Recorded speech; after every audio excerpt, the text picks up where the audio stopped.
Bienvenue dans notre tutoriel de Yeastar. Aujourd'hui, on va voir comment on peut ajouter une extension, supprimer une extension, modifier une extension, et aussi comment on peut gérer notre trunk et comment on peut ajouter une règle, et ainsi de suite. On va passer par comment ajouter une extension en cliquant sur Add. Il va nous faire vers une autre page où on va trouver quelques informations qu'on doit le remplir pour créer notre extension. Pour le moment, on a le nom, le prénom, l'adresse email et le numéro du téléphone. Ici, on a l'usage passeport qui va être utilisé pour connecter à notre interface client qui soit l'interface web ou bien une interface desktop ou bien une interface mobile. Après, on a le rôle de notre extension, qui soit par exemple admin, superviseur. Ça, vous pouvez le gérer comme vous voulez en créant des rôles ici. Pour cette partie du numéro d'extension, vous pouvez choisir entre 000 et 99499 en fonction de la configuration choisie pour les extensions. On a le Caller ID aussi, le username qu'on va l'utiliser pour se connecter à un téléphone IP. Le mot de passe aussi. Ensuite, nous passons à la configuration de la présence. Par exemple, si vous souhaitez configurer votre téléphone pour gérer les cas où une personne est connectée mais ne peut pas accepter l'appel, vous pouvez configurer une messagerie vocale, une extension ou un IVR. Pour l'extension, par exemple, l'appel sera redirigé vers un autre numéro que vous aurez défini.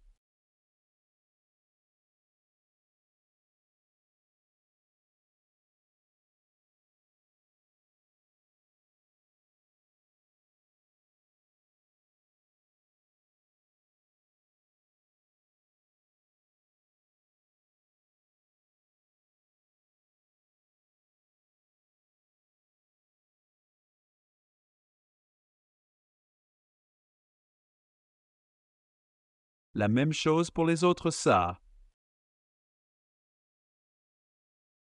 Passons maintenant à la configuration de la messagerie vocale.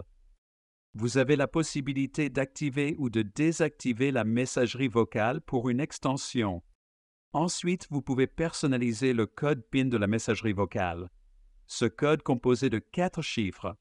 Enfin, vous avez l'option de décider si un email sera envoyé à l'utilisateur lorsque celui-ci reçoit un nouveau message vocal. Ensuite, pour configurer un téléphone IP avec votre extension, il vous suffit de sélectionner le modèle du téléphone et d'entrer son adresse MAC. Une fois ces informations saisies, cliquez sur « Confirmer ». Si tous vos téléphones sont déjà configurés, vous n'aurez pas besoin de refaire cette étape. Enfin, passons à la vérification des utilisateurs. Assurez-vous que toutes les informations sont correctement activées. Par exemple, si un utilisateur n'a pas encore de rôle assigné, vous pouvez le faire maintenant. Vous pouvez également modifier les détails de l'extension comme le nom de l'utilisateur. Après avoir cliqué sur Save, les modifications seront immédiatement appliquées. Passons maintenant au groupe d'extensions. La création de groupes d'extensions est très utile lorsque vous souhaitez gérer plusieurs extensions de manière efficace. Par exemple, vous pouvez créer un groupe et y ajouter différentes extensions. Cela vous permet, par la suite, de modifier les permissions ou les rôles de toutes les extensions du groupe en une seule action, sans avoir à les modifier individuellement. Cette méthode simplifie grandement la gestion des rôles et des permissions au sein de votre système. Ensuite, dans les permissions, vous pouvez accorder ou restreindre aux utilisateurs certaines actions, comme ajouter des extensions, modifier des groupes, etc. Pour les trunks, nous allons configurer un trunk. Si nécessaire, supprimez l'ancien et cliquez sur Add pour en ajouter un nouveau. Donnez-lui un nom, par exemple GSM, car nous utilisons un gateway GSM. Choisissez Peer Trunk comme type de trunk et configurez le transport en UDP. Ensuite, entrez le hostname ou l'adresse IP de votre gateway. Pour nous, on a comme adresse IP 192.168.1.111.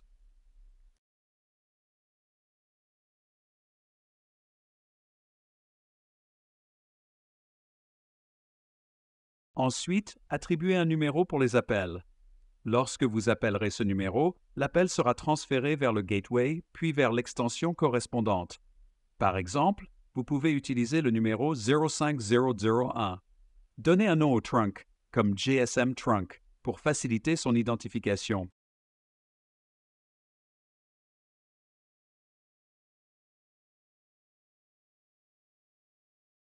Une fois que vous avez vérifié que toutes les informations sont correctes, cliquez sur Save pour enregistrer les modifications.